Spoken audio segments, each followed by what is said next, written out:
బావా మన్మిత మావయ్య రండి కూర్చోండి. ఏంట్రా తల్లి కాల్ చేసావు? ఏంటి నాన్నకు ఒంట్లో బాలేదేంటి, పడుకున్నారు? ఏమో మావయ్య, వారం నుంచి చాలా డల్ గా ఉన్నారు. మీకైతే చెప్తారేమోనని ఫోన్ చేశాను. కొంచెం మంచిది లేదా నాన్నతో మాట్లాడతానే.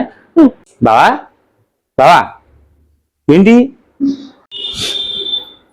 మోసపోయింది బావా, అంతా అయిపోయింది బావా, పోగొట్టేశాను బావా, మొత్తం పోగొట్టేశాను బావా. అసలు ఏం జరిగింది బావా, చెప్పు. సోషల్ మీడియాలో ఫేమస్ అయిన భార్య భర్తల మాటిని మోసపోయాను బావా. సోషల్ మీడియానా? అసలు ఏం జరిగింది చెప్పు. లండన్ లో మంచి ఉద్యోగం అన్నారు బావా, వీసా కోసం 20 లక్షలు అడిగారు బావా.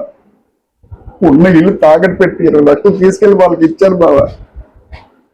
ఈ విషయం మీ చెల్లికి కూడా తెలియదు బావా. వాళ్ళేమో ఫోన్ స్విచ్ ఆఫ్.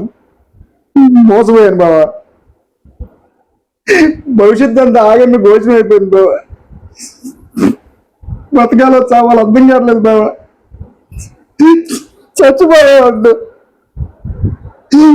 పిల్లలు గుర్తొస్తున్నారు బావా.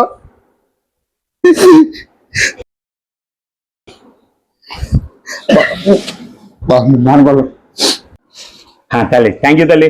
నువ్వు వెళ్దమ్మా, నాన్నతో మాట్లాడతా. బావా నువ్వు చెప్తుంటే నా కళ్ళలోనే నీళ్ళు తిరిగినాయి. నీలాగా చాలా మంది మోసపోయారు. అయినా ఇంత పెద్ద అమౌంట్లు ఇచ్చేప్పుడు చాలా జాగ్రత్తగా ఉండాలి. వృద్ధానికి చావు ఒకటే మార్గం కాదు. చస్తానికి ఉన్న ధైర్యం బతుకుతాకు లేదా బావా నీకు?